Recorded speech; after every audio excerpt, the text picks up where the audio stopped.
Bonjour à tous, bienvenue sur le podcast de Liantis, Une pause s'impose, le podcast qui parle de la santé mentale chez les entrepreneurs. Je m'appelle Carla et aujourd'hui je suis avec Dieter Treuen. Bonjour Dieter. Bienvenue parmi nous. Alors tu as créé en 2000 la Brussels Brazilian Jiu-Jitsu Academy et puis en 2002 le School Grappling.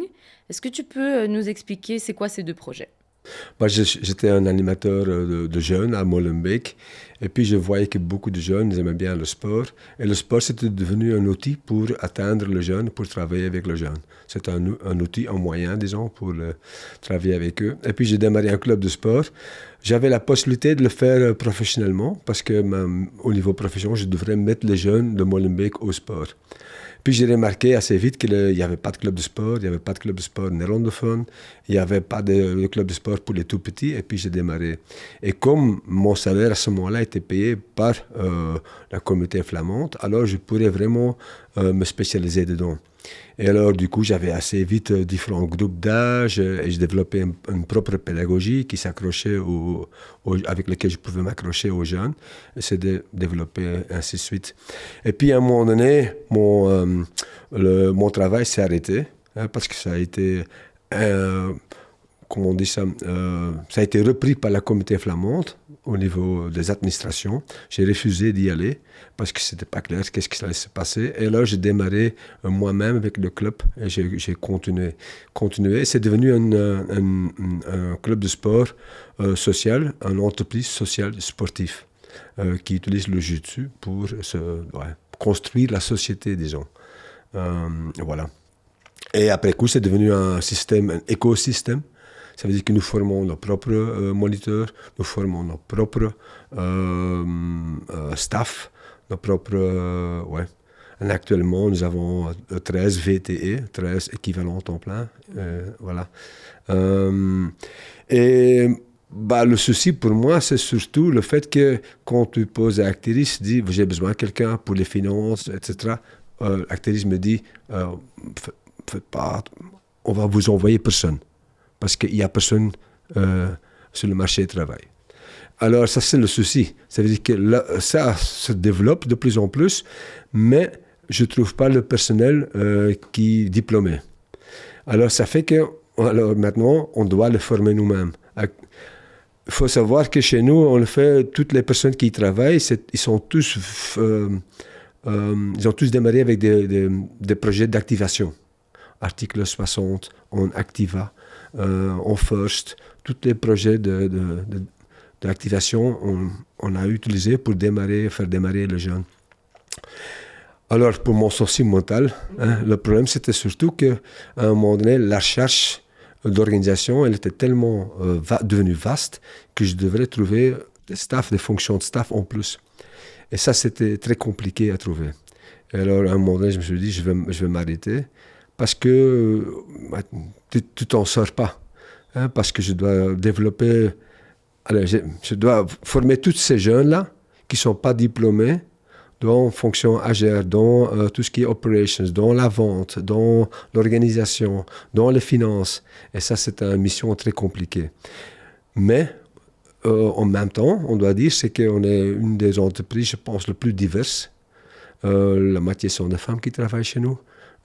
Qui habitent même tout près du centre, qui sont démarrés en article 60. C'est tous des jeunes qui travaillent, qui sont peu diplômés, dans laquelle beaucoup n'ont même pas leur diplôme secondaire. Mais le fait qu'on les a pu former, ça fait aussi qu'on a une stabilité. Le job hopping n'existe pas chez nous. Les jeunes restent et ils continuent à rester. Et ça, c'est aussi le défi pour le futur. Évidemment, de pouvoir... Voilà. Ce qui est spécifique chez nous, c'est qu'on le fait dans le sport. On pourrait dire que dans le sport, c'est pas une branche économique. Dans un club de sport, le club s'ouvre à 4h30, 5h. Alors, comment est-ce que c'est possible de créer des temps pleins dans le sport? Et ça, c'était le défi de créer un travail. Alors, qu'est-ce qu'on a fait? C'est qu'on s'est lié avec l'enseignement. en premier lieu, on a le club de sport. On a 50 cours par semaine, 700 personnes qui viennent s'entraîner. Ça, c'est déjà assez vaste. Mais c'est toujours après scolaire. Alors, qu'est-ce qu'on a fait? On voulait aussi donner la possibilité, le droit aux enfants de faire du sport. Alors, on a été dans les écoles. Et dans les écoles, on a dit, voilà, restez 1 heure plus tard et on va vous donner cours à l'école ou à l'heure du midi. Ça fait que à un moment donné, on avait 60 cours par semaine dans les écoles. Et ces jeunes-là, il y en a qui viennent au club. Mais ça fait un travail aussi. Ça veut dire qu'il y a des jeunes qui démarrent à midi et ils arrêtent à 10 heures le soir. Mais puis, on a continué à démarrer, à réfléchir et puis à développer en période Covid parce que c'était un souci pour nous. On est un sport de contact, on ne pouvait pas... C'était interdit, disons. Alors, on a développé des parcours ninja, des parcours de grimper. C'était avec des vieux matériels, des vieux matos de Londres, de gym. On a été récupérés, on a fait des parcours. C'était un camion plein. Et alors, pas par pas, on a développé l'aspect de ninja, de journée sportive ninja. Et alors actuellement, on donne aussi des journées sportives dans les écoles. Alors là, on est à 8h le matin et jusqu'à 5h. Mais comme les enfants, ils aimaient bien la lutte dans les écoles, alors à un moment donné, on a défié les écoles pour faire des compétitions entre-écoles. Alors là, ça s'appelle le school grappling. Et ça, c'était important pour nous aussi, parce que quand on parle de bien-être de moi-même ou dans la société, c'est important que des jeunes, les enfants, puissent évacuer leur énergie. Et alors le combat, le jiu-jitsu, c'est quelque chose qui est très proche des enfants. Et les écoles, ils ont un souci avec ça, parce qu'ils disent « ouais, mais tu ne peux pas te battre ». Mais pour un enfant, se battre, c'est être là, c'est exister. C'est comme des petits chats, des petits chiens, des petits animaux, ils se battent ensemble, mais c'est pour être plus fort dans la société après. Et pour un enfant, c'est exactement la même chose. Ça veut dire que organiser des tournois de jiu-jitsu, de grappling, on appelle ça, grappling, to grab, s'accrocher. Ça travaille la résilience des jeunes. Un enfant dit « ouais, je suis un coureur, je ne suis pas un combattant ». Mais chaque enfant, il ne s'agit pas de gagner, mais il s'agit de ne pas se laisser faire, d'être là, d'exister, de dire « voilà, je suis là ». Et voilà, pour nous, c'est ça un peu devenu la démarche, de faire en sorte que ces tournois de grappling, ça existe dans toutes les écoles. Et voilà, ça c'est un peu... c'est vaste. Non, c'est bien, merci. Mais justement, tu dis qu'on leur apprend à être là, on leur apprend la résilience, donc tu prends vraiment cette posture de mentor. Est-ce que toi, tu as eu des mentors? Comment ils t'ont aidé? Comment ils t'ont influencé? Ils t'ont inspiré? Ah, ça c'est une bonne question. Voilà, je ne sais pas très bien. Ouais, ça. J'ignore, en effet. Qu'est-ce qui t'a donné l'envie d'entreprendre au début? Moi, j'étais toujours créatif. Et ça, c'est aussi quelque chose qui est compliqué dans un quartier dans lequel je travaille, un quartier défavorisé. Les gens ne sont pas toujours créatifs, ni quand ils donnent cours, ni... Et il faut leur apprendre cette créativité. Aussi pour être un bon professeur de sport et de pouvoir s'accrocher vraiment aux jeunes. Ouais, c'est ça. Je suis un peu aussi, je pense, hyperkinétique. Ça veut dire que, voilà, j'aime bien foncer dans quelque chose et de continuer à m'approfondir dedans. Voilà. Je le fais depuis maintenant 25 ans. On existe aussi 25 ans. Pour moi, c'est aussi quelque chose d'important. Si tu veux construire quelque chose dans la société, il faut continuer à s'investir dedans. Et les défis sont toujours là. Chaque jour, il y a un autre défi. Alors, c'est vraiment un boulot assez agréable. Voilà. Alors, pour moi, chaque jour, aller travailler, c'est toujours un plaisir. Voilà. Mais justement, si on peut revenir au début de ton lancement, comme tu dis, il y a 25 ans, comment tu as réussi à trouver des ressources autour de toi? Est-ce que tu as pu trouver un réseau, des partenaires? Comment ça a fonctionné? Moi, je pense que j'ai toujours fonctionné avec des rapports de force. Dans le sens que quand on me payait mon salaire pour développer, pour mettre les jeunes au sport. Je ne pouvais pas mettre sur pied un club de sport. C'était interdit. Je devrais amener les enfants à un club de sport. Mais je n'ai pas écouté. J'ai développé un club de sport. Et après quelques années, j'ai dit, voilà, il y a autant d'enfants qui sont encadrés, tandis que les autres, ils ont suivi la mission et ils avaient beaucoup peu de gens. Ça veut dire que j'ai créé un rapport de force avec lequel ils ne savaient plus m'interdire de faire ce que je faisais. Alors, je l'ai toujours fonctionné un peu comme ça. C'est de prouver que quelque chose fonctionne et puis essayer de demander de l'aide. Tu vois? Parce que dans notre entreprise sociale, on y a 40%, c'est nos propres revenus. Et on a fait 60%, on doit le trouver. Ce qui est aussi une mission très compliquée, parce que c'est surtout la région bruxelloise ou la région, la communauté flamande, ou dans les communes. C'est un peu à gauche, à droite qu'il faut chercher des moyens. Et c'est un petit peu compliqué parce qu'on est une entreprise sociale inclusive, mais la société n'est pas inclusive. Les ministres ne sont pas inclusifs. Ils sont tous dans leur petite poste avec leur portefeuille. Et c'est aussi... Bruxelles a besoin d'une approche inclusive. Mais pour le moment, ce n'est pas le cas.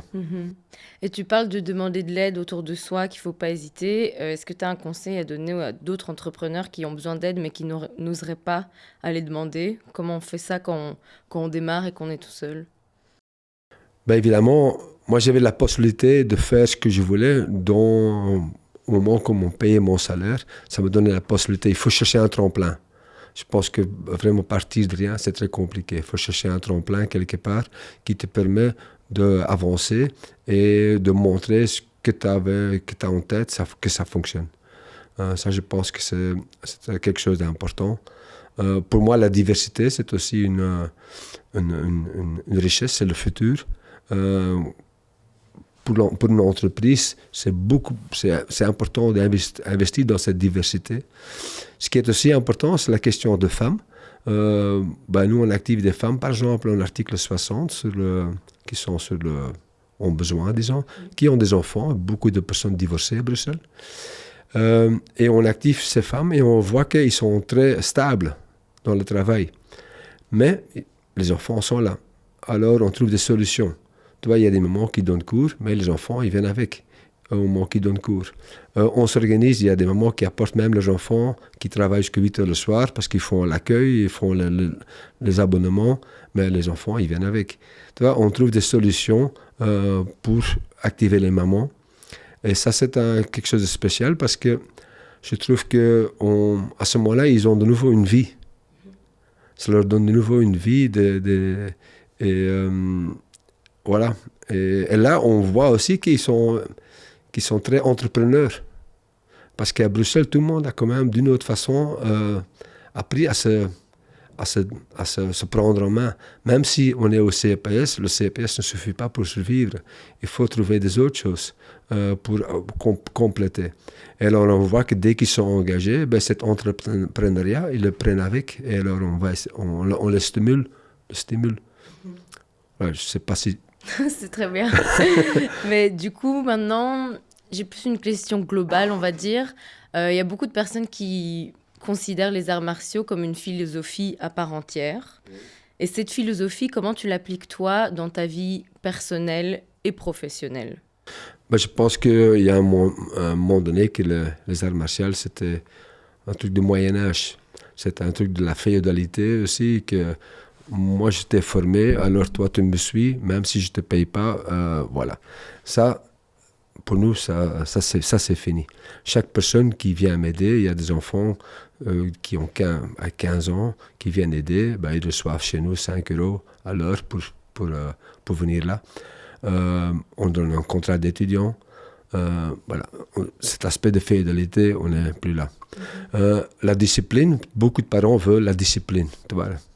Mais la discipline, c'est quelque chose que tu mérites. Si le cours il est chouette, tu vas m'écouter. Si le cours n'est pas chouette, mais pourquoi tu devrais m'écouter? Il n'y a aucun sens. C'est clair que dans cette démarche-là, on n'y est plus. Mais l'art martial, et certainement le jiu-jitsu, a intrinsèquement quelque chose de très thérapeutique. si moi et toi, on va lutter ensemble, on va s'agripper. Le contact physique fait qu'il y a un respect qui s'organise spontanément. Il n'y a pas un enfant ou même un jeune, il ne va jamais faire abus de cette situation. Et ça, c'est quelque chose de très spécial. Ça veut dire que pour moi, le jiu-jitsu, c'est quelque chose qu'on peut développer vraiment comme une thérapie dans l'école. Et je le vois même quand on le fait avec des personnes qui sont en psychiatrie ou des enfants qui sont dans l'enseignement spécialisé. Tout ça, ça que du bonheur. Voilà. Est-ce que tu as un grand enseignement des arts martiaux, de cette philosophie de vie que tu pourrais conseiller aux autres entrepreneurs qui ne travaillent pas du tout dans le sport, mais qui pourraient vraiment s'inspirer des arts martiaux pour avancer tous les jours? Moi, je pense que on pourrait donner des workshops en jiu-jitsu pour des entrepreneurs. Parce qu'on le fait, le jiu-jitsu, je vais vous expliquer comme ça. Si nous, on fait un combat, on est différent. J'ai plus de force, tu es plus petite, alors tu vas devoir t'adapter. Alors, la question, c'est que tu dois te connaître toi-même. Tu vas travailler avec des choses. Quand tu te connais toi-même, tu peux mettre tes points positifs en avant. Et tu vas compenser tes propres aspects négatifs. Et je pense que c'est ça que chaque entrepreneur fait aussi. Et chaque personne devrait faire. C'est bien se connaître et alors utiliser, à partir de là, développer ta stratégie. Je pense que comme ça, il y a plusieurs leçons qu'on pouvait apprendre aux gens à partir d'une activité, d'un workshop sportif en jiu-jitsu. Et si on oublie le côté sportif, comment on fait aujourd'hui pour se connaître soi-même? Pour se connaître soi-même, je pense que, je sais pas, mais je trouve spontanément aussi le jour que moi je suis plus apte à gérer l'entreprise, quelqu'un peut prendre la place, il n'y a pas de souci. C'est qu'il ne faut pas avoir d'ego. Il ne faut pas, dans le sport, on ne peut pas avoir d'ego aussi. Si on a trop d'ego, on ne sait pas avancer, on ne sait pas devenir un champion. Et le ego, ouais, ça te bloque. Voilà. C'est une bonne réponse. Et je vais revenir sur quelque chose que tu nous as dit au tout début. Tu parlais vraiment de ce projet social d'autonomisation. Pourquoi, pour toi, c'est tellement une priorité à mettre dans ton projet aujourd'hui? Moi, j'ai été étudier le droit. J'ai fait mon bachelor, mais j'ai jamais été au cours. On l'a fait. Je m'occupais des problèmes de Bruxelles. Et alors, j'allais dans les quartiers parce qu'il y avait un jeune qui avait une balle dans la tête par la police. Alors, j'étais sur le terrain à Schaerbeek, voir ce qui se passait. Et puis j'allais au cours, parce que mon prof, c'était le procureur, il donnait le droit pénal. Alors j'intervenais sur la question, sur ce qui s'est passé dans le quartier. Moi, j'ai toujours appris par des situations, par expérience. Et c'est de la même façon que j'apprends à Bruxelles les enfants, par expérience. Pourquoi montrer une technique qui est trop loin de où ils sont actuellement? Et ça, je vois aussi avec tous nos jeunes qui sont chez nous. Tous nos jeunes, ils ont eu des problèmes dans les écoles. Quand tu le mets devant un examen, ils ne vont pas le jour même. Parce qu'ils savent qu'ils ne veulent pas rater. Parce que toute leur vie, pour le moment, en diplôme, ça a été ils ont raté, ils n'ont pas obtenu de diplôme. Ça veut dire que travailler, apprendre à partir de l'expérience, c'est une bonne chose. Mais j'ai perdu ta question au début. Voilà, rappelle-moi. C'était par rapport à la vocation sociale du projet. Pourquoi c'est vraiment une priorité aujourd'hui? Ouais, voilà. D'abord, j'étais quelqu'un qui aime bien... qui travaille pour la justice, disons. Qui travaille pour... j'ai appris ça comme ça, j'ai agrandi comme ça. Et là, j'ai pris ça avec moi. Et voilà. Ça restait... et je vois aussi que je peux aussi facilement motiver quelqu'un. Je peux je peux provoquer un jeune ou quelqu'un d'autre qui travaille chez moi pour passer ses frontières, pour sortir de sa zone de confort. Et ça, tous ces jeunes, ils ont besoin. Ils ont besoin de quelqu'un dans lequel ils ont confiance et qui peut leur amener un pas plus loin. Et moi, ça me fait plaisir de voir toutes ces personnes-là. Actuellement, il y a des jeunes qui ont démarré quand ils ont 4-5 ans chez nous et maintenant ils travaillent chez nous. Tu vois, de construire ça. Moi, c'est un plaisir parce que tu vois que tu as pu créer quelque chose. Voilà. Et une dernière question. Pour toi, pourquoi la santé mentale et le sport sont liés? Ou comment ils sont liés? Parce que il faut allez. J'habite Strombeek. Ici, on est actuellement à Molenbeek, Bruxelles. Alors, j'ai marché jusqu'ici, 8 km, et le soir, je retourne 8 km. Alors, ça me permet de réfléchir. Et alors, je suis déjà en train de travailler, bien que je note pas ça comme heure, comme dans mes heures. Mais en effet, tu réfléchis, et tu réfléchis librement. Tu as le soleil, tu as le vent, ça, c'est vraiment super important. Les gens se compliquent les choses. Quand je viens ici, je vois des embouteillages. Je pense je suis même plus vite de Strombeek jusqu'ici que certaines voitures.